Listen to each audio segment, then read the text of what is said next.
에베소서 18번째 시간입니다. 다시 시작이라는 주제 가운데 하나됨을 위한 그리스도의 선물이라는 제목으로 여러분과 말씀 나누기 원합니다. 요즘 여러분 뉴스를 좀 보세요. 저는 이제 뉴스를 TV로는 잘 못 봅니다. 뭐 이렇게 볼 시간이 별로 없어서 그래서 인터넷으로 이렇게 종종 보는데요. 그러면 인터넷은 이렇게 헤드라인이 많이 뜨잖아요. 근데 종종 요즘 계속 자주 보게 되는 헤드라인 뉴스가 하나 있습니다. 그게 뭐냐면 좀 안타까운 소식인데 그 박수홍 씨에 대한 이야기예요. 그 가족들에 대한 이야기죠. 여러분 다 아실 거라 생각합니다. 법정 공방이 아직 이렇게 진행되고 있지만 그래도 그 친형과 형수가 100억 원대가 넘는 그 법인의 금액을 횡령하기도 하고 또 얼마 전에는 이제 그 아버지와 대실 신문하다가 폭력 사건이 있기도 했었고 폭언도 있었다고 그런 얘기도 있었고요. 또 최근에 이제 제가 보게 된 건 뭐였냐면 그 박수홍 씨에게 8개가 넘는 사망 보험금이 있었는데 다 형 명의로 되어 있는 법인으로 되어 있었다, 수혜자가 이런 이야기들이 오고 가는 것을 제가 보게 됐습니다. 근데 제가 그런 일련의 사건들을 제가 보면서 좀 들었던 마음이 뭐였냐면 이 돈이라는 게 참 괴물이구나라는 생각이 들었어요. 그러면서 이 돈에 대한 욕심이 이렇게 하나 되고 정말 사랑으로 가득해야 될 그 가족을 이렇게 깨트릴 수 있나, 이런 생각들을 좀 해보게 되었거든요. 여러분 어떻게 생각하세요? 가족, 우리가 보통 가족하면 한 가족 이렇게 이야기하지 않습니까? 그런데 오늘 박수홍 씨와 같은 이런 가정을 보면서 우리가 과연 한 가족이다 이렇게 말할 수 있을까라는 생각이 들더라고요. 사실은 그렇다 할지라도 여러분 생물학적으로나 아니면 아니면 법적으로도 가족인 것은 부인될 수가 없죠, 그죠? 예를 들어서 저희 아내도 있고 저희 3형제도 있지 않습니까? 근데 매일 만나면 싸우고 그래가지고 그냥 뿔뿔이 흩어져서 그렇게 산다고 한들, 저희 아내가 제 아내가 아닌 것도 아니고, 그렇죠? 그리고 나서 또 저희 3형제는 제 아들이 아닌 게 아니잖아요, 그죠? 아무리 싸우고 지지고 볶고 정말 죽인 듯 살 듯 그렇게 살아도 그러나 제 아들인 것은 분명하고 제 아내인 것은 분명합니다. 마찬가지로 근데 만약에 여러분 그런 저희 가정을 여러분이 보신다면 여러분 어떤 마음이실 것 같으세요? 그래도 한 가족이니까 여러분 괜찮아, 이렇게 여러분 얘기하실 분은 아무도 없을 거라 생각합니다. 아마 그런 저희 가정을 많이 보셨다면 아마 긍휼의 마음을 가지고 안타까운 마음을 가지고 진짜 한 가족이 다시 회복되었으면 좋겠는데 아마 이런 심정을 가지고 어떻게 해야 될지 조언해 주시려고 하고 아마 이런 마음이실 거라 저는 생각해요. 근데 사실 오늘 본문에 나오는 사도 바울이 그런 의미에서 이 에베소서를 쓴 겁니다. 에베소서의 그 교회의 성도들을 바라보며 그 안타까운 심정을 담아서 이 편지를 쓴 게 바로 에베소서라는 것입니다. 그래서 우리가 지난주에 살펴봤듯이 1장부터 3장까지 그리고 4장부터 6장까지 이렇게 해서 둘로 나눠진다고 제가 말씀을 드렸어요. 자, 그런데 이 첫 장인 1장부터 3장까지는 뭐였습니까? 교리. 저 복음의 내용이 뭐고 우리가 어떻게 구원받았는지 그 내용이 나오고요. 그리고 이어서 나오는 4장부터 6장까지의 내용은 뭡니까? 삶이죠. 그 교리에 합당한 성도다운 그 하나님의 자녀다운 삶의 모습은 어떻게 살아야 되느냐, 그 이야기를 하고 있습니다. 자, 그런데 그 이야기의 정말 중요한 점은 뭐냐면 우리가 하나님의 사람답게 살아내야 되는 그 삶에 있어서의 가장 첫 번째 이슈를 뭘로 이야기하고 있냐는 거예요. 그죠? 우리가 하나님의 자녀 되었을 때, 우리가 하나님의 백성 되었을 때에 그때 우리가 반드시 지켜야 될 그 하나가, 그 첫 번째 이슈가 뭐냐라고 했을 때 그 이슈를 뭐로 이야기합니까? 하나됨을 지키라라는 것이죠. 우리 지난주에 읽어봤던 3절 말씀이에요. 우리 같이 한번 읽어볼까요? 시작. 평안에 매는 줄로 성령이 하나 되게 하신 것을 힘써 지키라. 사도 바울은 그냥 그저 지키는 정도가 아니에요. 하나됨을 지키되 힘써 지키라고 이야기합니다. 여기 나오는 이 힘써라는 단어가요, 뭐냐면 이 하나됨을 위해서라면 너희가 가진 모든 것을 다 동원해서라도 그렇게 지켜내야 된다라는 의미에서의 힘써입니다. 그러니까 우리가 가진 어떤 것을 동원해서라도 이 하나됨은 반드시 지켜야 하는 것입니다. 이것을 지금 사도 바울이 강조하고 있다라는 것입니다. 맞아요. 우리가 하나님의 자녀라면, 그죠? 우리가 하나님 앞에서 그 구원받은 그 은혜에 대한 감격, 그것이 회복되어진다면 제일 먼저 해야 될 일이 뭐냐? 그게 하나됨이라는 거예요. 우리가 교회 공동체 안에 한 구성원이 되었을 때에 가장 먼저 노력해야 되는 것이 뭐냐? 그게 그 하나됨이라는 것입니다. 뿐만 아니라 우리 믿음 안에서 날마다 성숙해져 가고 성장해 가는데, 그럴 때 그렇게 성숙해졌을 때 나타나는 두드러진 변화가 무엇이어야 되느냐? 사도 바울은 뭐라고 얘기하는 겁니까? 그게 하나됨으로 나타나야 된다. 그게 성숙함의 증거다. 그게 성숙함을 이루고 있는 반증이다. 이렇게 지금 이야기해 주고 있는 것입니다. 근데 사실 많은 교회가 이 부분에서 실패하죠. 예, 맞아요. 정말 많은 교회가 그 부분에 있어 이 하나됨에 있어서 정말 많이 실패합니다. 그런 의미에서 우리 교회도 사실은 더 많이 아마 이 부분에 있어서 고민해야 되지 않겠나라는 생각이 있어요. 사실 이 말씀은 정말 우리 교회를 향하여 주시는 말씀일 수도 있겠다라는 생각이 듭니다. 물론 우리 교회만이 아니에요. 그저 하나님이 이 땅의 모든 교회들을 향해 주신 말씀이겠죠. 그렇기 때문에 저는 오늘 이 말씀을 통해서 다시 한번 우리가 하나됨을 지키기 위해서 그렇다면 어떻게 해야 되는가? 우리 지난주에도 제가 이 하나됨에 대한 이야기를 나눴어요. 근데 지난주에 나눴던 얘기는 뭐냐면 사실 1절부터 3절까지는 우리 각 개인이 가져야 될 어떻게 보면 인격적인 부분이에요. 예, 우리가 하나됨을 이루기 위해서 우리가 어떤 인격적인 성품을 갖춰야 되는가, 그것에 대한 이야기였다면 오늘 본문은요 사실은 공동체적인 이야기입니다. 예, 우리 공동체가, 우리 교회라는 이 한몸된 공동체가 이렇게 하나됨이라는 것을 이루어 나가기 위해서는 그럼 우리는 어떻게 해야 됩니까? 무엇을 가지고 있어야 됩니까? 이걸 지금 이어서 이야기해 주고 있는 게 우리가 지금 읽었던 이 본문이에요. 자, 그렇다면 어떻게 하면 우리가 하나 될 수 있겠는가? 우리 이것을 다시 한번 몇 가지로 좀 나누기 원합니다. 공동체적인 의미에서 우리 모두가 함께 고민해야 될 부분이라고 생각합니다. 자, 첫 번째는 뭐냐면요. 자, 그 첫 번째는 삼위 하나님의 역사로 말미암아서 하나됨은 이미 이루어졌다라는 걸 여러분 믿으셔야 된다는 거예요. 여러분 무슨 얘기냐면 우리 지난주에도 살펴봤지만 하나됨이라는 것은요 우리가 만들어내라고 하나님께서 요청하신 게 아닙니다. 예, 우리 능력으로 우리가 가지고 있는 우리가 애써가지고 그렇게 하나됨을 만들어내라고 그렇게 말씀하신 게 아니라 내가 이미 이루어 놓은 것을 지켜내라, 지금 그렇게 명령을 하고 있다는 것을 우리가 기억하셔야 됩니다. 우리 3절 말씀 다시 한번 읽어볼까요? 3절입니다. 시작. 평안에 매는 줄로 성령이 하나 되게 하신 것을 힘써 지키라. 무슨 일 어떻게 하셨다고요? 성령이 하나 되게 하셨다고요. 예, 하나 되게 하신 것을 지키는 겁니다. 여러분 그러지 않았다면 만약에 우리더러 이 하나됨을 만들어내라고 했다면, 이것을 창조해내라고 했다면 불가능합니다. 우리로서는 할 수 없을 거예요. 왜? 우린 다 죄된 존재고요. 우린 다 저마다의 우리들만의 생각들이 있다 보니까 이거 이뤄낼 수가 없어요. 여러분 그리고 이것은 거의 너무 힘든 일이 될 겁니다. 여러분 우리 일제시대를 한번 생각해 보시면 일제시대에 우리가 지금 누리고 있는 이 자유가 없었잖아요. 이 자유를 쟁취해내기 위해서, 이 자유를 만들어내기 위해서 얼마나 많은 분들이 피를 뿌리며, 예, 정말 얼마나 많은 분들이 희생하며 그렇게 해서 이뤄낸 게 우리 자유잖아요. 그래서 우리에게 지금 요청받는 게 뭐예요? 이 자유를 지켜내라죠. 마찬가지예요. 하나님께서는 예수 그리스도의 그 십자가의 능력으로 말미암아서요 우리에게 하나됨을 만드셨다고요. 그 하나됨을 만들어 놓은 이것을 우리더러 지키라라고 말씀하시는 것이지 우리더러 만들어내라라고 말씀하신 적이 없다라는 것입니다. 예, 그렇기 때문에 여러분 우리의 어떠함이, 우리의 연약함이, 우리의 악함이 이 교회의 하나됨을 파괴시킬 수 있을 것 같으세요? 아니요, 없습니다.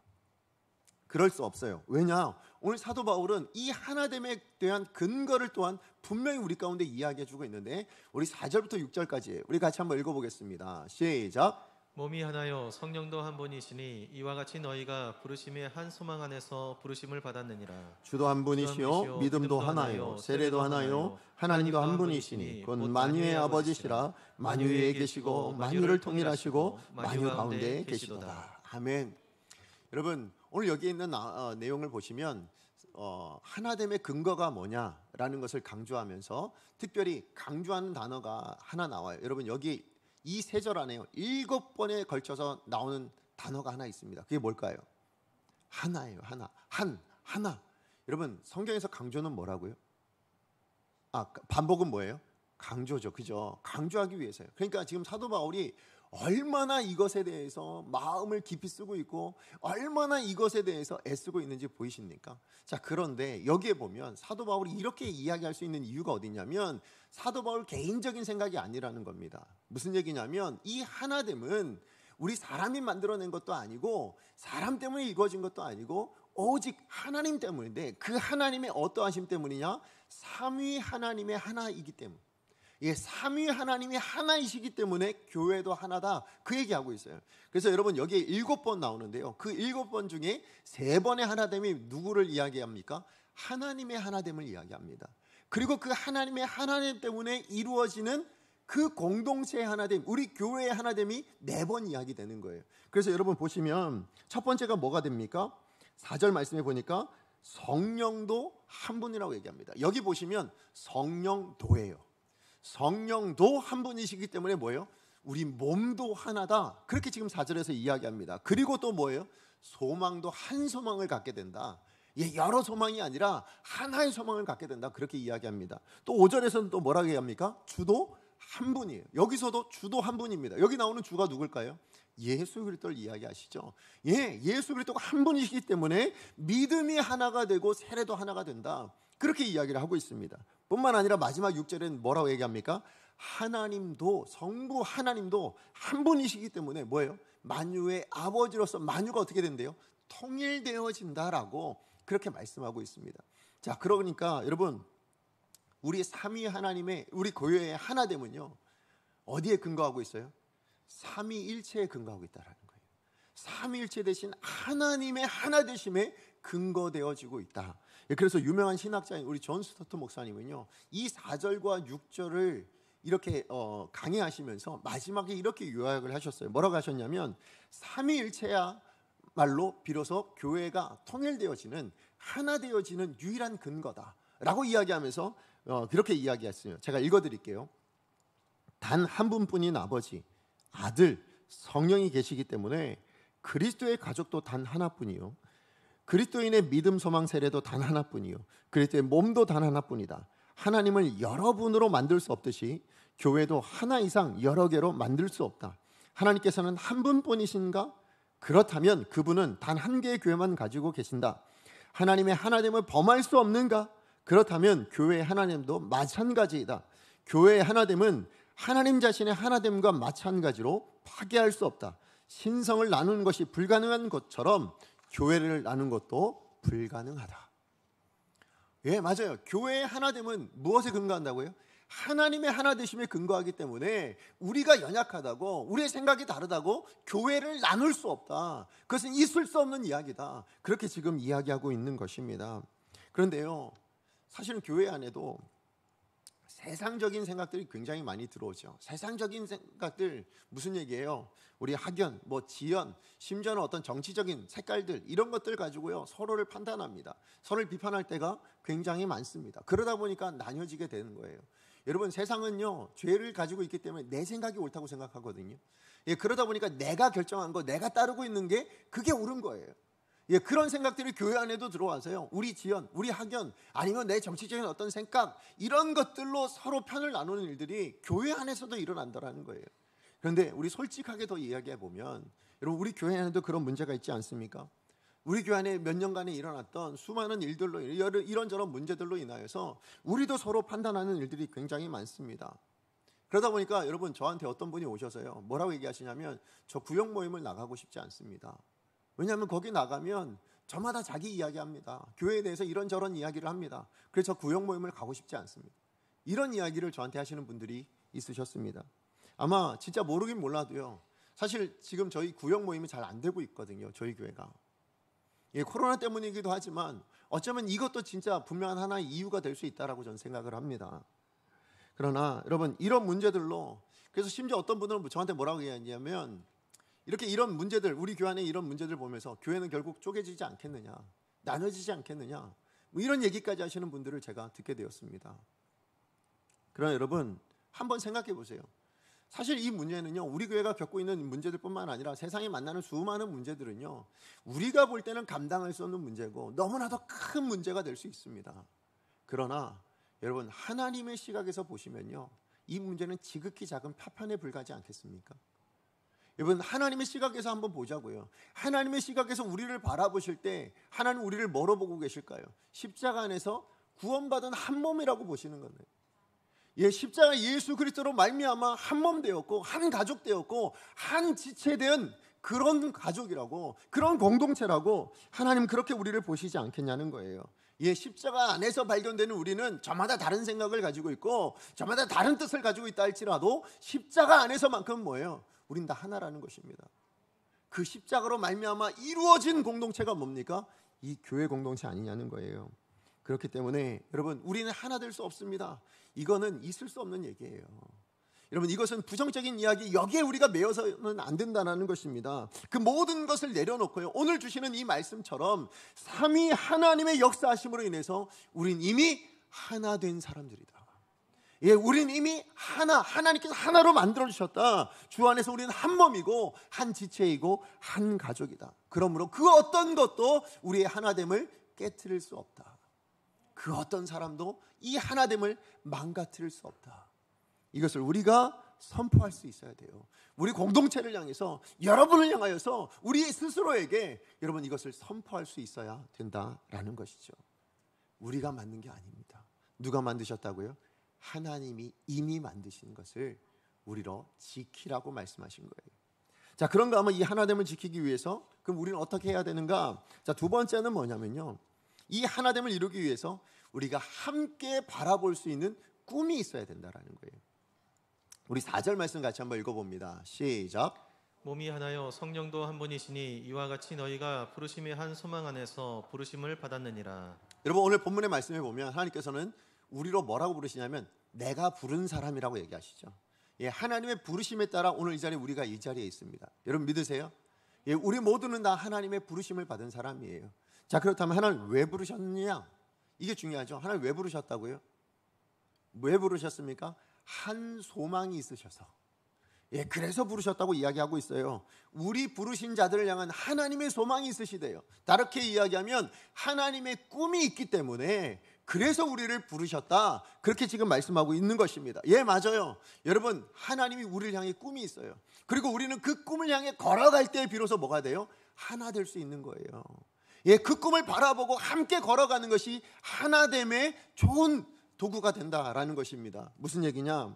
제가 강성교회 와가지고요, 정말 제일 난감했던 사역이 뭐였냐면, 예, 제가 기억하기에는 주례입니다. 결혼식 주례. 예, 언제도 한번 말씀드렸던 것 같은데요. 진짜 여러분 예비 부부들에게 있어서, 사실은 결혼하는 부부들에게 있어서 이 결혼식이라는 것은 일생일 때 가장 중요한, 어떻게 보면 정말 중요한, 예, 그런 순간이고 시간이잖아요. 그런데 저 같은 사람이 그 시간에 그 중요한 저분들의 인생 가운데 내가 개입해도 되나? 제가 뭐라고 그분들에게 주례를 하나? 뭐 이런 생각이 드는 거예요. 왜냐하면 또 잘 모르는 분들도 많잖아요. 예, 그러다 보니까 진짜 고민이 많이 되더라고요. 어떻게 해야 되나? 뭐 이런저런 고민들을 하면서, 그러다 보니까 그러면 어떻게 좀 도와드릴 수 있을까? 그러면 주례가 그저 거기서 몇 분 이야기하는 정도가 아니라 그럼 그 전에라도 만나서 이런저런 이야기를 좀 해드려야 되겠다, 이런 고민들이 되게 많았었어요. 예, 그래서 이제 그 만나면 제가 그래서 이런저런 질문들을 하는데요. 제가 했던 질문 중에 하나가 뭐냐면, 제일 먼저 만나면 저는 항상 하는 질문이 뭐냐면, 예, 결혼 준비 다 하셨어요? 이거 물어봅니다. 결혼 준비 많이 하셨어요? 결혼 준비 하셨어요? 이렇게 물어봐요.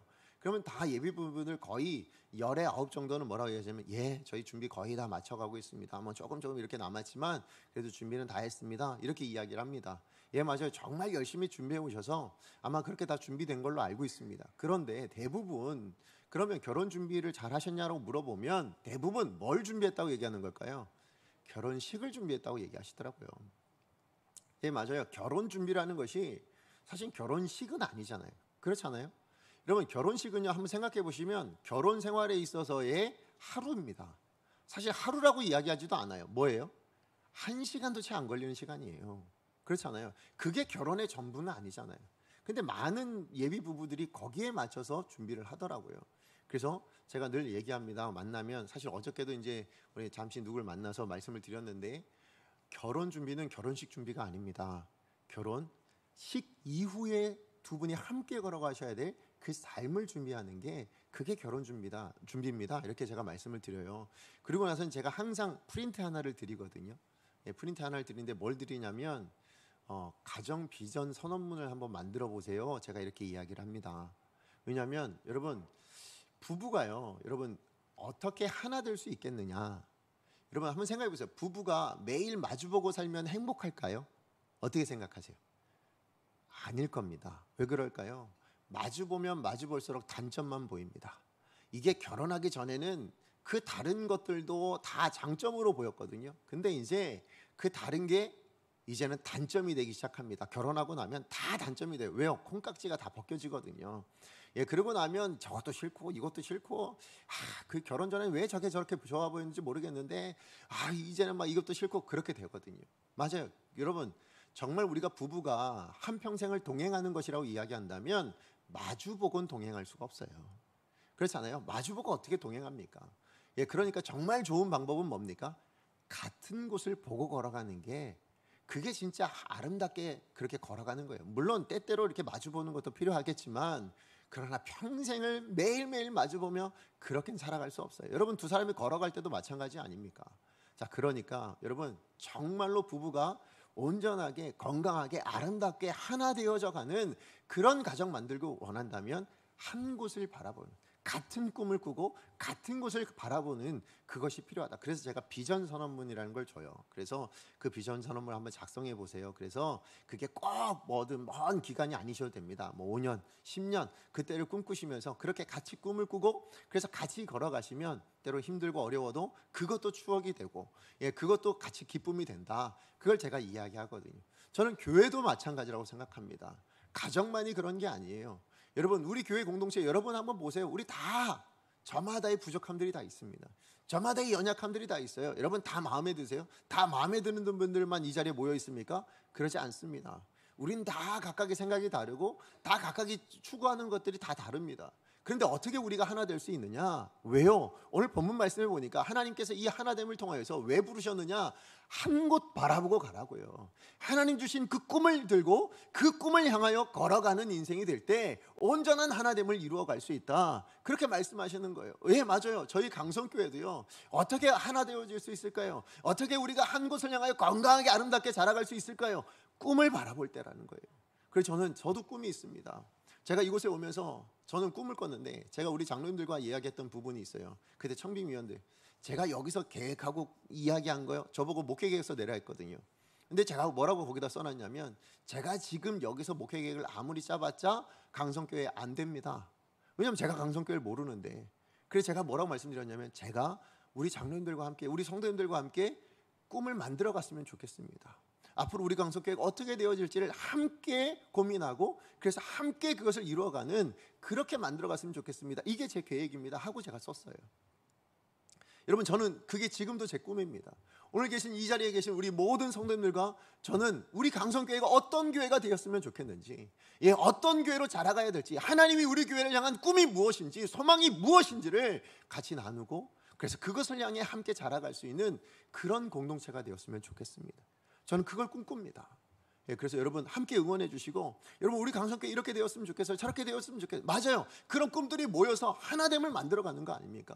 예, 그래서 그런 꿈을 이루어갈 수 있는 그런 저와 여러분 되셨으면 좋겠습니다. 그런데요, 이게 사실상 쉽냐? 그러지 않아요. 여러분, 예레미야 29장 11절 말씀이에요. 우리 같이 한번 읽어봅니다. 시작. 나 여호와가 말하노라. 너희를 향한 나의 생각은 내가 아나니 재앙이 아니라 곧 평안이요 너희 장래에 소망을 주려는 생각이라.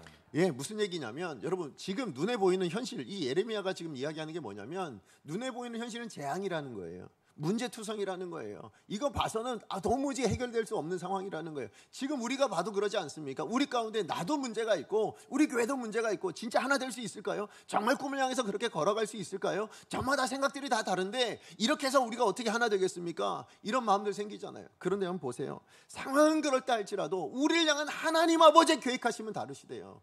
우리가 볼 때는 우리 눈에 보이는 현실만 보면 그냥 재앙 같은데요, 하나님은 그러지 않으시다는 거예요. 뭐라고요? 평안이 하나님이 계획하신 거래요. 그리고 더 나아가서 뭐라고요? 소망을 주려 하신다고, 그렇게 지금 말씀하고 계시는 거예요. 맞아요. 우리 교회를 향한 하나님께서 예비하신 소망이 있습니다. 여러분 믿으십니까? 예, 우리는 그것을 발견해 가는 거예요. 예, 우리는 그것을 향해서 달려가는 거예요. 그럴 때 비로소 우리가 온전하게 아름답게 행복한 하나됨을 만들어갈 수 있을 줄로 믿습니다. 그래서 다시 한번 말씀드려요. 여러분, 저와 함께, 정말 저도 여러분과 함께 우리 강성교회를 향한 하나님의 꿈을 발견해서 그 꿈을 향해 걸어갈 수 있는, 함께 동행할 수 있는 그런 우리 강성교회를 만들어가기를 간절히 축복합니다. 자, 그런가 하면 우리 하나됨을 지켜가기 위해서 우리가 어떻게 해야 되는가? 세 번째는 뭐냐면요, 한 몸 안에 있는 지체의 다양성을 인정해 줘야 된다는 거예요. 오늘 본문에 보시면, 여러분 우리가 4절부터 봤지만 사실 우리 지난주 살펴봤던 1절부터 6절까지가 여러분 강조하는 내용이 뭐였습니까? 하나됨이라고 제가 말씀드렸죠. 사도 바울이 이 하나됨에 대해서 그렇게 강조를 합니다. 자, 그런데요, 이어지는 7절 말씀을 보시면 전혀 다른 이야기가 나오고 있는 것 같아요. 그죠? 앞에는 그렇게 하나됨에 대해서 강조하고 삼위 하나님의 하나되심 때문에 우리 모두가 하나 돼야 됩니다, 그렇게 이야기를 하면서요, 근데 이어지는 7절 말씀에 보면 그 하나됨이 아닌 오히려 다른 이야기로 화제가 전환되는 것 같습니다. 뭐에 대한 이야기예요? 다양성에 대한 이야기로 가요. 자, 그래서 우리 7절 말씀 같이 한번 읽어볼까요? 7절 시작. 우리 각 사람에게 그리스도의 선물의 분량대로 은혜를 주셨나니.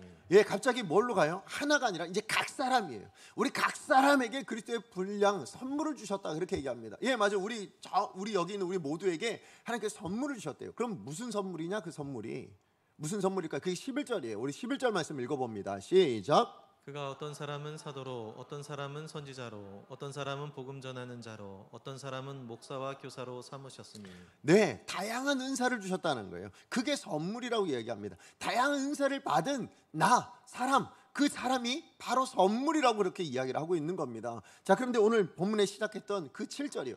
7절 말씀에 사실 우리말 성경에 나오지 않는데 원어에는 있는 접속사가 하나 있어요. 그 접속사가 뭐냐면 대라는 거거든요. 근데 이 대가 뭐냐면 그러나라는 뜻이에요. 자, 그러니까 지금 앞서 하나됨에 대해서 그렇게 강조를 하고 있다가 갑자기 그러나 각 사람은 이렇게 지금 얘기하는 거예요. 우리 각 사람에게 그리스도의 선물을 이렇게 주셨다고, 그러면서 갑자기 반전을 시키고 있는 겁니다. 무슨 얘기일까요? 왜 이 반전의 접속사를 사용합니까? 분명히 사도 바울이 가장 우리가 지켜야 될 가장 중요한 덕목은 뭐냐? 하나됨이 맞다라는 거예요. 이 하나됨이 맞지만, 그러나 이 하나됨이라는 것이 획일적으로 기계적으로 찍어내는, 그래서 모든 사람이 다 똑같아야 되는 그런 하나됨이 아니라는 것입니다. 그 하나됨은 무엇이어야 된다고요? 몸이라고 이야기한다는 거예요. 몸은 뭡니까? 다른 지체들로 이루어져 있다. 각양의 다른 지체들로 이루어져서 하나 되어지는 그 몸에 대한 이야기를 하고 있다. 지금 그걸 이야기하는 거예요. 내 하나됨이라는 것은 모든 사람이 똑같은 생각하고 모든 사람이 똑같이 그렇게 모양을 갖고 그걸 꿈꾸는 게 아니고, 하나됨은 다른 것을 인정하여 하나 되어지는 그 하나됨을 이야기하고 있다라고 이야기하는 겁니다. 그래서 8절 말씀에 보면 여러분 선물을 주셨다라고 이야기하거든요. 근데 여기 나오는 이 선물이라는 것이 우리말로는 그냥 선물이지만 원어는 뭐냐면 선물들이에요. 복수형으로 돼 있어요. 자, 무슨 얘기예요? 각양의 각사에게 다른 은사들을 통해서 다양하게 주셨다. 이 다양성을 대해서 다시 한번 이야기해주고 있다라는 것입니다. 그리고 그 다양한 은사를 가진 사람을 보내주신 거예요. 여러분, 그래서 여러분, 저도 여러분에게 선물이에요. 여러분 믿으세요? 하나님이 저를 여러분의 선물로 주신 거예요. 근데 여러분도 뭐예요? 저에게 선물이에요. 지금 옆에 계신 누군가도 여러분에게 하나님께서 선물로 주셨단 말이에요. 그러니까 여기 있는 우리 모두는 다 뭐라고 얘기할 수 있어요? 그리스도의 선물이다. 무엇을 위해서? 하나됨을 위해서. 우리 그리스도의 선물로 우리 가운데 주셨다라는 것입니다. 그러므로 우리가 정말로 온전한 하나됨을 이루길 원하신다면, 그런데 하나됨을 위해서 주신 선물인 그분이 나랑 똑같냐? 아니요, 다르다라는 걸 인정해 주셔야 된다라는 거예요. 이 다양성을 인정하지 않고는 온전한 하나됨은 있을 수가 없다라는 것입니다. 근데 제가 사실은 이 다양성과 관련해서 좀 안타까운 여러분의 이야기들을 제가 많이 듣는데, 뭐냐면 그 중에 하나가 기도예요. 기도. 여러분, 이제 우리 새벽이나 우리 금요철야 때나 기도하시잖아요. 자, 그러면 기도하실 때 어떤 분은 통성으로 기도하시고 어떤 분은 또 이렇게 또 조용히 침묵으로 기도하시는 분들이 있어요. 자, 그런데 통성으로 기도하시는 분들을 들으면서 어떤 분이 오셔서 그래요. 저 기도를 못 하겠습니다, 목사님. 너무 시끄러워가지고 제가 기도를 못 하겠어요. 이렇게 하고 오시는 분들이 있어요. 근데 또 반대로 오시는 분들이 있습니다. 아니, 어떻게 교회가 이렇게 차갑게 기도를 할 수가 있습니까? 이렇게 말씀하시면 오시는 분들이 있어요. 자, 그렇다면 제가 여러분께 질문을 드려봅니다. 여러분, 뜨겁게 기도하는 통성기도가 옳습니까? 아니면 침묵으로 기도하는 게 옳습니까? 여러분, 통성기도로 기도하는 게 맞는 거예요? 아니면 침묵으로 기도하는 게 맞는 겁니까? 둘 다 맞아요. 둘 다 옳은 거죠. 하나님께서 어떤 분에게는 그 마음에 감동을 주셔서 뜨겁게 기도할 수 있는 거 아닙니까? 그렇게 통성으로 기도할 수 있는 거예요. 그러나 어떤 분에게는 하나님께서 또 그 침묵으로 기도하게 하시는 분들도 있어요. 그걸 뭐 옳고 그르다라고 얘기할 수 있나요? 그럴 수 없어요. 그런데 여러분, 기도할 수 없다는 거예요. 제가 너무 안타까웠던 게 뭐였냐면, 그 얘기를 들을 때마다, 아니 기도를 그렇게 많이 하신다는 분이 저한테 와서 그 얘기를 하시니, 저분의 기도는 내가 용납할 수가 없고요, 저분이 저렇게 기도하는 방식은 내가 받아들일 수가 없고 도저히 못 참겠어요. 기도하신다는 분이 그렇게 저한테 와서 얘기를 하신다면, 여러분 그 기도가 무슨 의미가 있냐는 거예요. 그 기도를 통해서 그분들을 품어줄 수 있을 만큼 넉넉해지는 게 중요한 거 아닙니까? 신앙의 넉넉함, 그것을 가져야 되는 거 아니냐고요. 근데 우리는 언젠가부터 나랑 다르면 틀린 게 돼버렸어요. 나랑 다르면 맞지 않는 거라고 생각합니다. 아니요, 다른 거잖아요, 다른 거.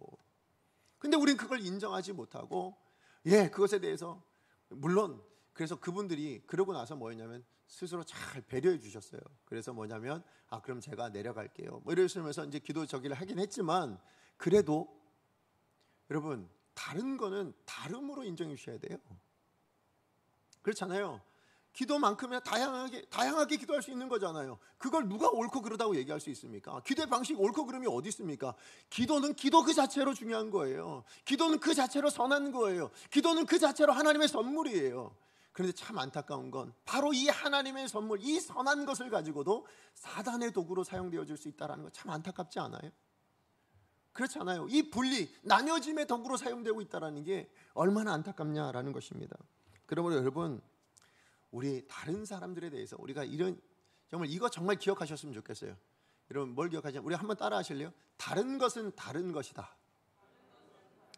우리 큰 목소리로 한번 하겠습니다. 다른 것은 다른 것이다. 틀린 것이 아니다. 다른 것이 틀린 게 아니에요. 맞고 옳고 그름, 그거 아닙니다. 다른 겁니다. 우리가 이걸 인정할 필요가 있다라는 것입니다. 이 인정할 때, 그래서 우리가 이 다름을 인정할 때 뭐예요? 진짜 건강함이 이루어진다라는 거예요. 그렇잖아요. 여러분 몸을 한번 생각해 보세요. 똑같은 거 있으세요? 저도 눈이 이렇게 있지만 저 짝짝이에요. 잘 보시면 저 눈 짝짝이거든요. 아무리 두 개가 있다 할지라도 다 달라요. 다르게 생겼어요. 똑같은 거 하나도 없습니다. 이거 인정하지 않으면요, 그러면 우리 어떻게 하나 되겠냐고요. 여러분, 만약에 여러분 원하시는 그 하나됨, 나랑 똑같은 생각, 그럼 눈으로만 이루어진 몸이라고 생각해 보세요. 그것만큼 흉측한 거 없어요. 그렇잖아요. 그건 사람이 아니고 괴물이죠. 그렇잖아요. 눈으로만 이루어졌다 생각해 보세요. 그걸 어떻게 사람이라 얘기합니까? 그럴 수 없어요. 사람은 다 다른 몸으로 이루어졌다. 이 다양함을 우리가 인정해야 된다라는 것입니다. 자, 그런가 하면 마지막으로 우리 네 번째, 우리가 하나됨을 지키기 위해서 우리가 해야 될 게 뭐냐면, 이 그리스도의 몸을 세우기 위해서 우리 모두가 섬김의 준비가 필요하다라는 것입니다. 자, 하나님께서요, 우리 교회 공동체의 건강한 몸을 이루시기 위해서 다양한 은사를 가진 사람들을 선물로 보내주셨다라고 제가 말씀을 드렸어요. 자, 그렇다면 왜 하나님은 이렇게 다양한 사람들을 보내셨는가? 아니, 그냥 마음에 맞는 몇몇 사람들만 모이게 하셔가지고 그래서 좀 분란도 없고 다툼도 없고 그렇게 만드시면 좋겠는데, 아니 왜 이렇게 다양한 사람들, 수많은 사람들을 보내서 이렇게 어렵게 하고 힘들게 하는가? 왜 그럴까요? 왜 다양한 사람을 보내셨을까요? 왜 이런 다툼의 소지가 있는 이런 일들을 하나님도 아실 거면서 왜 이렇게 다양한 사람들을 보내셨는가? 이유는 12절에 있습니다. 우리 12절 말씀 같이 한번 읽어봅니다. 시작. 이는 성도를 온전하게 하여 봉사의 일을 하게 하며 그리스도의 몸을 세우려 하심이라. 아멘. 무엇 때문에 다양한 은사 가진 사람들 보내셨다고요? 그리스도의 몸을 세우기 위해서라는 거예요. 그죠? 몸을 세운다라는 말이 뭡니까? 자라게 한다는 의미가 있어요. 성숙하게 한다는 의미가 있어요. 생명력을 가지면 건강하게 그렇게 성장하게 되어 있는데, 이것을 위해서 다양한 각자의 은사를 가진 사람들을 보내셨다라고 이야기하는 겁니다. 맞아요. 하나님의 뜻은 뭐냐면요, 교회는 정체된 걸 원치 않으신다는 거예요. 후퇴되는 걸 원치 않으신다는 거예요. 교회는 자라가야 된대요. 자라가야 된다는 게 양적으로 성장해야 된다, 이거 아닙니다. 우리가 성숙해져 가야 된다라는 의미예요. 그것을 위해서 각양의 은사를 가진 사람들을 보내셨다, 그 얘기를 하고 있는 겁니다. 자, 그렇다면 어떻게 성숙할 수 있느냐? 여러분, 어떻게 성숙할 수 있을까요? 어떻게 우리가 건강한 몸이 되어져 갈 수 있겠습니까? 자, 가장 먼저 나온 말이 뭡니까? 성도를 온전하게 하는 게 필요하대요. 온전하게 하는 것. 근데 여기 온전하다라는 이 말이요, 여러분 헬라어로 좀 어려운 말이에요. 카타르티스모스라는 단어입니다. 카타르티스모스. 자, 근데 이 말의 의미가 뭐냐면, 원래 이 말이 지금 우리나라 말로는 그냥 온전하게 이렇게 되어 있지만, 사실 이 말의 의미는 준비하다, 제공하다, 이런 의미가 되어 있습니다. 그래서 조금 더 설명을 드리자면 뭐냐면, 만약에 어떤 군사들이나 어떤 종들에게 상전으로부터나 아니면 뭐 이렇게 상관으로부터 어떤 명령이 떨어지잖아요. 자, 그러면 그 명령을 수행하고 완수하기 위해서 어떻게 해야 되냐, 그것을 고민하는 상태예요. 그것을 정말 어떻게 하느냐, 뭐 이것을 어떻게 완수할 수 있냐, 그것을 준비하는 상태. 그게 바로 이 카타르시스모스라는 단어라는 것입니다. 자, 그러니까 여러분, 온전하게 하다라는 이 말의 의미는 뭘까요? 준비되어지다라는 말이에요. 그래서 여러분, 쉬운 성경에서 보면 여기 나오는 이 온전하게 하여라는 단어를 뭐라고 해석했냐면 준비시키기 위한 것입니다, 이렇게 돼 있어요. 예, 그러니까 정말로 우리가 교회 공동체가 온전하게 되어지려면, 아니 교회가 건강하게 되어지려면, 성숙할 수 있으려면 우리 모든 성도가 어떻게 돼야 된다고요? 예, 준비되어져 있어야 된다라는 것이에요. 무엇을 준비해야 됩니까? 뭘 준비해야 될까요? 그 다음에 나오죠. 뭡니까? 봉사의 일을 할 수 있도록 준비시킨다는 거예요. 예, 봉사의 일을 할 수 있도록 준비되어졌을 때에 그 봉사의 일을 그렇게 해서 감당하게 되었을 때 뭐가 된다고요? 그리스도의 몸은 점점 세워져 간다, 성장해 간다, 그렇게 말씀해 주고 있는 것입니다. 예, 맞아요. 여러분, 하나님의 하나됨에 대한 이 기대가 여러분 궁극적으로 어디를 갑니까? 그리스도의 몸이 성숙하고 성장되어지는 것에 있습니다. 이 하나 되는 것을 통해서 이 성숙됨을 이루어가는 데 있어서, 그래서 우리가 해야 될 일이 뭡니까? 우리가 준비되어져 가야 된다. 무엇을 위해서? 분명한 목적이 있습니다. 몸을 세우게 하기 위함인데, 이 세우기 위해서는 우리가 뭘 준비해야 되냐? 봉사의 일을 할 수 있는 준비예요. 우리가 무엇인가 누군가를 섬기기 위해서 준비를 해야 된다라는 것입니다.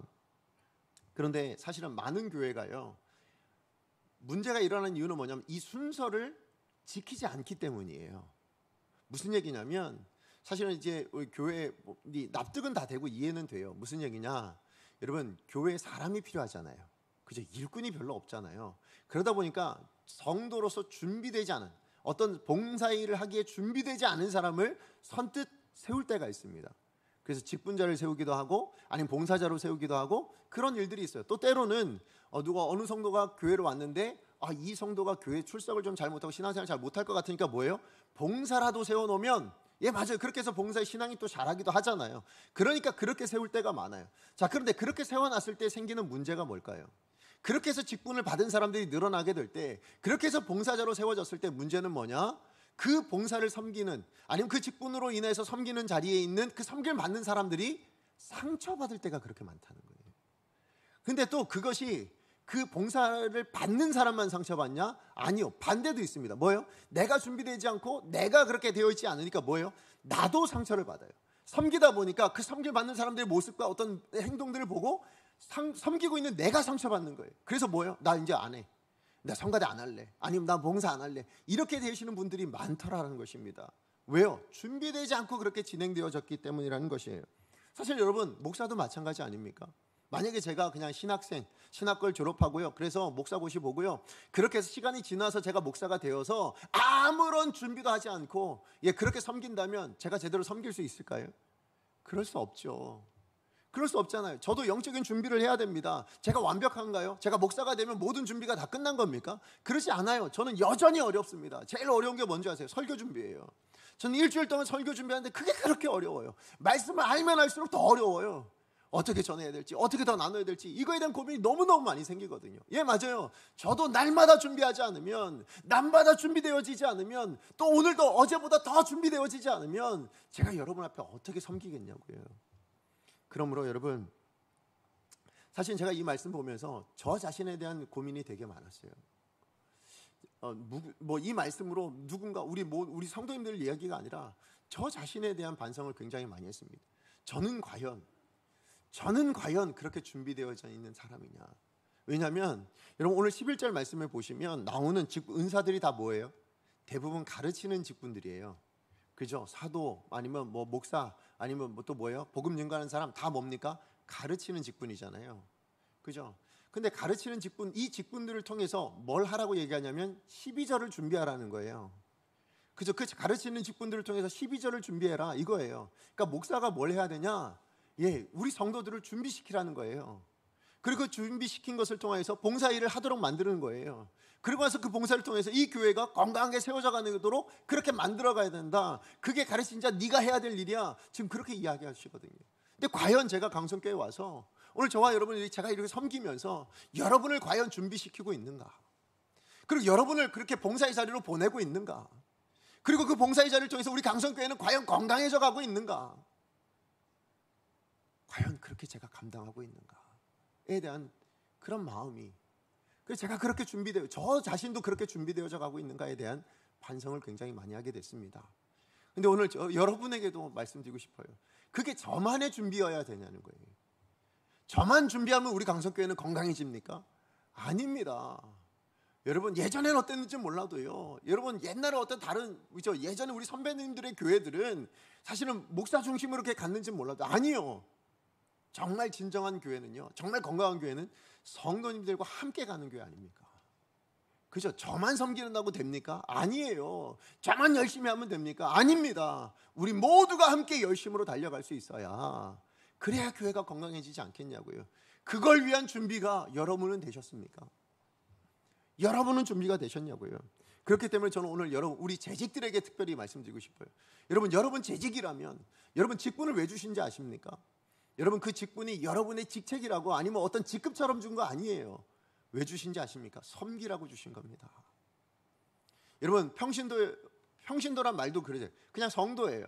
성도로 계시다가 어느새 집사 임명 동의서를 받는다면 여러분 뭐라고 생각하셔야 되냐면, 이제는 내가 받는 것에서 이제 섬기는 자리로 가라 하시는 거구나. 이제 좀 많이 받았으니까, 이게 준비가 좀 되었으니까, 이제는 섬기는 자리로 가라고, 봉사의 자리로 가라고 그렇게 직분을 줬구나 라고 생각하셔야 돼요. 여러분 섬기시려면 뭐 해야 된다고요? 준비되어져야 된다니까요. 그러기 위해서 여러분, 내가 어쩌면 준비되지 않고 받을 수 있는 분들도 계실 거예요. 준비되지 않고 봉사의 자리에 계신 분들 계실 거예요. 그럼 뭐예요? 지금부터 하시면 돼요. 그렇잖아요. 지금부터 하시면 돼요. 그렇기 때문에 제가 직분자들, 여러분 우리 재직들에게 말씀드려요. 여러분 우리 교회 성경일도 하고 있잖아요. 여러분 다 읽으셔야 됩니다. 여러분 매 해마다 성경일도 하십시오. 여러분 성경을 통해서 여러분 준비되어져 가는 거지, 제 말로 여러분 준비되어져 가는 거 아니잖아요. 여러분 성경 꼭 읽으세요. 여러분 늘 성경 보십시오. 그리고 성경을 읽고 듣는 걸로만 여러분 그렇게 만족하시면 또 안 돼요. 여러분 우리 매일 새벽마다 매일 성경으로 우리가 큐티 하잖아요. 그죠? 큐티하고 설교를 들으시잖아요. 그걸로 만족하지 마세요. 여러분 큐티 하셔야 됩니다. 여러분 스스로가 말씀을 보고 묵상하고, 그래서 나에게 주시는, 오늘 주시는 하나님의 뜻이 뭔지를 분별하셔서 그렇게 살아가셔야 뭐예요? 준비된 인생이 되는 거예요. 그래서 여러분 큐티 하셔야 돼요. 여러분 큐티 학교 이제 참 감사하게 이제 우리 10월 18일부터 시작합니다. 여러분 큐티 학교 참여하세요. 우리 재직들은 가능하시면 큐티 학교는 다 수료하셔야 됩니다. 그리고 한 번 수료했다고 끝내지 마세요. 어떤 분이 저한테 그러시더라고요. 큐티 학교가 어려워서. 큐티는 당연히 어렵습니다. 여러분 말씀이 쉽습니까? 저도 어려운데요. 목사인 저한테도 어려운데 여러분한테 쉽겠습니까? 말씀을 연구하고 말씀을 보고 말씀을 묵상하고 하나님의 뜻을 캐치해내는 게 그게 쉽겠냐고요. 쉽지 않아요. 어렵습니다. 그래서 훈련이에요. 그래서 여러분 훈련 받으셔야 돼요. 큐티 학교 다 수료하셔야 됩니다. 우리 재직들 어떤 한 사람도 빠지지 않고 큐티 학교 다 수료하세요. 그래서 여러분 경건 생활이 여러분의 일상이 되셔야 됩니다. 하나님 앞에 말씀 바라보시고 매일 기도하시며 그렇게 살아가는 것이 여러분의 일상이 되어질 때 그게 준비입니다. 그렇게 준비하시고 또 훈련 받으세요. 여러 훈련들 받으셔야 돼요. 그렇게 준비되어져야 뭐예요? 그래야 봉사의 일을 온전히 할 수 있다고요. 그래야 우리 강성교회가 건강하게 그렇게 세워져 갈 수 있다라고 오늘 하나님 말씀하시지 않습니까? 그러므로 봉사에, 우리 강성교회 강건함은 이호진 목사 혼자의 일이 아니에요. 우리 당의 일이 아니에요. 우리 모두가 함께 만들어가야 될 일입니다. 나에게도 책임이 있어요. 그렇게 책임을 하라고 여러분에게 은사를 주셨어요. 그리고 그 은사를 가지고 섬기는 자리로 오라고 말씀하신 거 아닙니까? 여러분 내가 나이가 많아서 나이가 많으시면요, 많은 나이를 가지고 하나님 하실 수 있는 은사를 여러분에게 주셨어요. 기도해 주세요. 기도하시면 되잖아요. 시간 있으시면 시간을 전도하세요. 전도하시면 되지 않습니까? 봉사하세요. 사실 우리가 봉사할 때 제가 정말 많이 우리 오후 설교 때 사실 하려고 했던 얘기인데, 여러분 봉사의 자리가 너무 많이 필요한데요, 없어요. 사람이 없어요. 사람이 없어요. 이렇게 많은데 사람이 없어요. 왜 없을까요? 여러분에게 은사를 주셨는데 왜 그것을 사용하지 않으십니까? 하나님께서는요, 우리로 섬기기 위하여 준비되라고 말씀하세요. 그래야 우리 강성교회가 온전히 건강하게 하나 되어질 수 있다는 것을 여러분 기억하시길 부탁드립니다. 말씀의 결론을 맺습니다. 여러분, 하나님께서 처음 사람을 지으셨습니다. 누구죠? 아담이죠. 근데 이 아담이 혼자 지내는 것을 좋지 않게 보셨어요. 그래서 또 한 사람을 지으십니다. 그게 누구죠? 하와죠. 근데 하와를 뭐라고 말씀하시냐면 돕는 배필이라고 얘기합니다. 그리고는 이 돕는 배필을 아담에게 데려다 주시고는 한 몸 되게 만드셨다고 얘기해요. 그러니까 여러분, 죄가 없었을 때는 나와 너는 하나됨이 당연한 거였습니다. 그죠? 죄가 없었을 때는 나와 너라는 관계를 하나님께서 왜 만드셨느냐? 하나 되라고 만드셨어요. 그런데 어느 순간 죄로 말미암아서 뭐예요? 나와 너가 나뉘어지게 되었습니다. 자, 그렇다면 우리 안에, 여러분, 어떤 사람들을 향하여 여러분 판단하실 때 저 사람 때문입니다. 우리의 문제는 저 사람 때문, 우리 가정의 문제는 저 사람 때문이에요. 그렇다면 여러분, 과연 저 사람이 문제냐? 아니요. 나에게 죄가 있어서. 여러분, 아담이 처음 범죄하고 나서 가장 먼저 했던 말이 뭔지 아십니까? 너 이거 왜 먹었어? 그랬더니 뭐라고 얘기합니까? 하나님이 주셔서요. 일단 하나님을 탓합니다. 그 다음 뭐라고 얘기합니까? 저 여자가 저한테 줘서 제가 먹었습니다. 뭐라고 얘기하는 거예요? 저 사람 때문이에요. 이게 죄의 가장 첫 번째 나타났던 생각이었습니다. 누가 문제입니까? 저 사람이 문제입니까? 어떤 사람이 문제입니까? 아니요. 그 사람을 품어내지 못하는, 그 사람을 용납하지 못하는, 그 사람과 하나 되지 못하는 그 죄가 내 안에 있어서, 그래서 나타난 문제예요. 하나님께서 여러분 처음 하와를 데려다 주셨을 때 제가 그 장면을 보면서 떠올린 노래가 하나 있습니다. 뭔지 아세요? 사람이 꽃보다 아름다워. 그죠? 처음 아담이 하와를 만났을 때 그렇게 얘기했을 거예요. 꽃보다 아름다운 사람. 그죠? 그래서 뭐라고 얘기합니까? 내 뼈 중에 뼈요, 살 중에 살이라 얘기했던 이유가 어디 있어요? 너무너무 좋거든요. 여러분, 하나님이 처음 사람을, 나 아닌 너를 만들어내셨을 때는 꽃보다 아름다운 사람으로 만들어주셨어요. 무슨 얘기냐면 오늘 여러분 옆에 계신 분이 꽃보다 아름다운 사람으로 여러분에게 주신 분이에요. 자, 한번 보세요.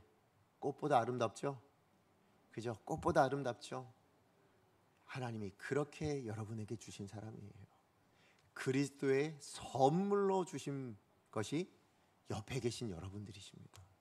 우리 강성교회 어떤 사람만이 아니고요, 우리 강성교회에 있는 모든 하나님의 사람들이 다 꽃보다 아름다운 사람이요 그리스도의 선물인 것을 여러분 믿으시기 바랍니다. 우리가 이것을 인정한다면, 그래서 우리 다양한 다름을 인정해드리고 그렇게 우리가 하나됨을 포역하고 그분들을 섬기고 나아간다면 우리 강성교회는 정말 아름다운 하나님의 꿈을 이뤄내는 복된 공동체 될 줄로 믿습니다. 우리 이 믿음을 가지고 함께 섬겨 나가는, 정말 우리 강성교회 저를 비롯해서 우리 모두가 함께 그런 교회 만들어갈 수 있기를 간절히 축복합니다. 우리 함께 찬양했으면 좋겠습니다. 우리 이 시간에 찬양할 때요, 우리를 위해서도 찬양해야 되겠지만 오늘은 옆에 계신 우리 그리스도의 선물 되시고 꽃보다 아름다운 우리 성도님들을 위해서 함께 축복하는 찬양했으면 좋겠어요. 너의 가는 길에 주의 평강이 있으리. 사실은 우리 이제 또 나가시면, 우리 교회 이제 끝나고 나가면 또 그 삶의 어려운 자리로 나가야 됩니다. 그죠? 이렇게 하나 되었다가도 나가면 다 이제 뿔뿔이 각자의 삶의 자리로 가잖아요. 근데 거기에 여러분 우리 참 어렵고 힘들지만 그래도 우리 혼자 가지 않습니다. 그죠? 우리를 하나 되게 하신 그 평강의 하나님이, 우리에게 평안을 예비하시는 그 하나님께서 우리와 함께 가십니다. 우리 함께 축복을 빌어줬으면 좋겠어요. 우리 가능하시면 옆에 계신 분 손을 잡고 해도 좋고요, 아니면 좀 바라보시며 하셔도 좋습니다. 우리 함께 너의 가는 길에 주의 평강이 있으리 함께 축복하며 찬양합니다.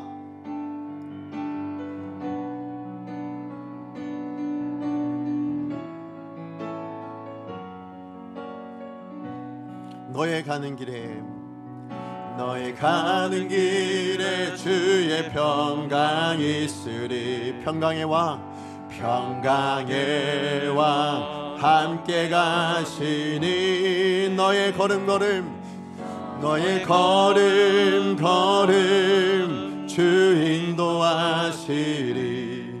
주의 강한 손 널 이끄시리. 아멘. 너의 가는 길에, 여러분의 가는 길에 우리 주님의 축복이 있으십니다.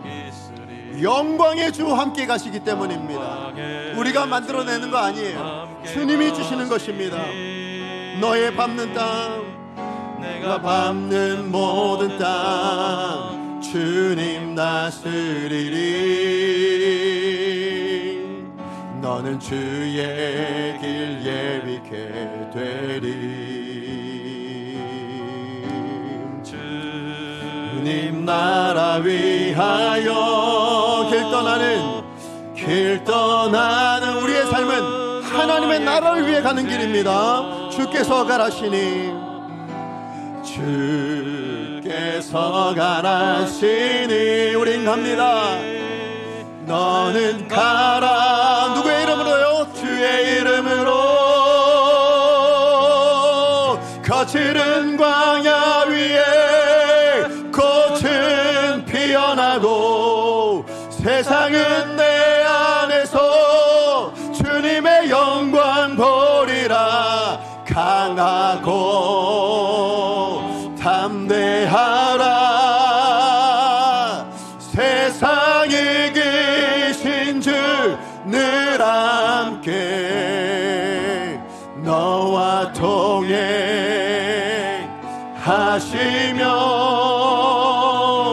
내게 새 힘을 주시리. 주님 나라 위하여, 주님 나라 위하여 우리 모두가 함께 떠나는 그 길입니다. 나는 나의 형제여, 주께서 가라 하시는 그 길을 갈 것입니다. 주께서 가라시니 우리 일상으로 돌아갑니다. 너는 가라. 주의 이름으로 주님과 함께 갑니다. 그렇기 때문에 거칠은 광야 위에 꽃은 피어나고 세상은 내 안에서 주님의 영광 보리라. 강하고 담대하라. 세상에 계신 주 늘 함께 너와 동행하시며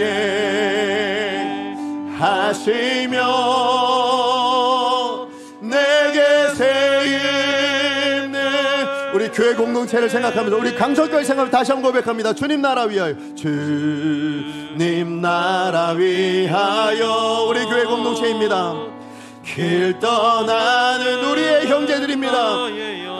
주께서 가라시니 우리 강성교회는 걸어갈 것입니다. 주께서 가라시니 주님의 꿈꾸시는 그 자리로 우리 모두가 함께 갑니다.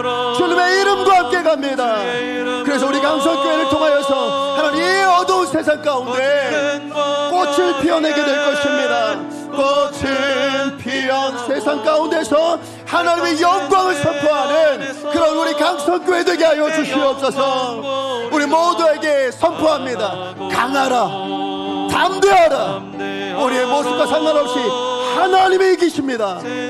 이기신 주 늘 함께 우리 교회와 강성교회와 함께 하십니다. 하시며 내게 새 힘을 주시리. 여러분 믿으십니까? 예, 우리 주님이 우리와 함께 하십니다. 우리 주님이 우리에게 새 힘을 주실 줄로 믿습니다. 그리하여 우리 강성교회의 하나됨을 지키게 하실 것이며 우리 강성교회가 그리스도의 몸으로서 세워져가는 역사를 만들어가 주실 줄로 믿습니다. 우리 그 일에 부르심을 받았어요. 그래서 우리로 은사를 가지고 이곳에서 섬기도록 부르심을 받은 줄로 믿습니다. 여러분이 가진 은사 가지고 뭐 하실 거예요? 여러분이 가진 시간, 물질, 아니면 여러분이 가진 어떤 은사들, 재능들을 가지고 뭐 하시겠습니까? 여러분의 이익을 위해서도 중요하겠지만 하나님의 나라를 위해서, 하나님의 꿈을 위해서 우리가 사용해야 되지 않겠습니까? 우리 강성교회가 온전히 세워져 갈 수 있도록 쓰임받는 자리에 여러분 나오셔야 됩니다. 그러기 위해서 준비되어 주셔야 돼요. 준비되어 주셔야 돼요. 말씀 보시면서 기도하시면서 나부터 넉넉하게 모든 사람들을 품어줄 수 있고 섬길 수 있는 그런 나의 모습 되게 하여 주시옵소서. 주여 은혜를 주옵소서. 우리 한번 외치고 하나님 앞에 기도합니다. 주여 은혜를 주옵소서. 사랑하는 하나님 감사합니다. 오늘 주신 말씀 기억하게 해주셔서 감사합니다. 하나님 우리 가야 될 길이 있습니다. 하나님 우리 주님의 향하시는 그 꿈을 향해서 하나님 우리가 함께 걸어가야 합니다. 하나님 그 길을 걸어가는데 너무 많이 힘들고 어렵습니다. 우리 교회 안에 여러 문제들이 있었고 하나님 나와 맞지 않는 사람들도 있었고 하나님 이런저런 어려움들이 있고 내 삶 안에도 하나님 쉽지 않은 문제들이 있습니다. 그러나 하나님 오늘 우리에게 말씀하십니다. 강하라, 담대하라. 세상에 계신 주님이 우리와 함께하여 주신다 말씀하여 주셔서 감사합니다. 우리를 하나 되게 하신 성삼위 하나님의 능력 가운데 삼위일체의 그 하나님의 은혜 가운데 우리가 부르심을 받았습니다. 이 하나님 우리 강성교회를 아름답게 세워가라고 하나님 이 땅에 하나님의 영광을 드러내는 그 사명을 감당하라고 하나님 우리를 불러주신 줄로 믿습니다. 하나님 그러므로 우리에게 있는 이 은사들 하나님 이 사명들 하나님 우리 준비되어진 하나님의 사람들 되게 하여 주셔서 봉사의 자리에서 서로 섬겨가며 서로 품어가며 그렇게 하나 되어져 갈 수 있는 그래서 그리스도의 선물의 역할을 온전히 감당할 수 있는 우리 강소의 모든 성도님들 다 될 수 있도록 주님 축복하여 주시옵소서.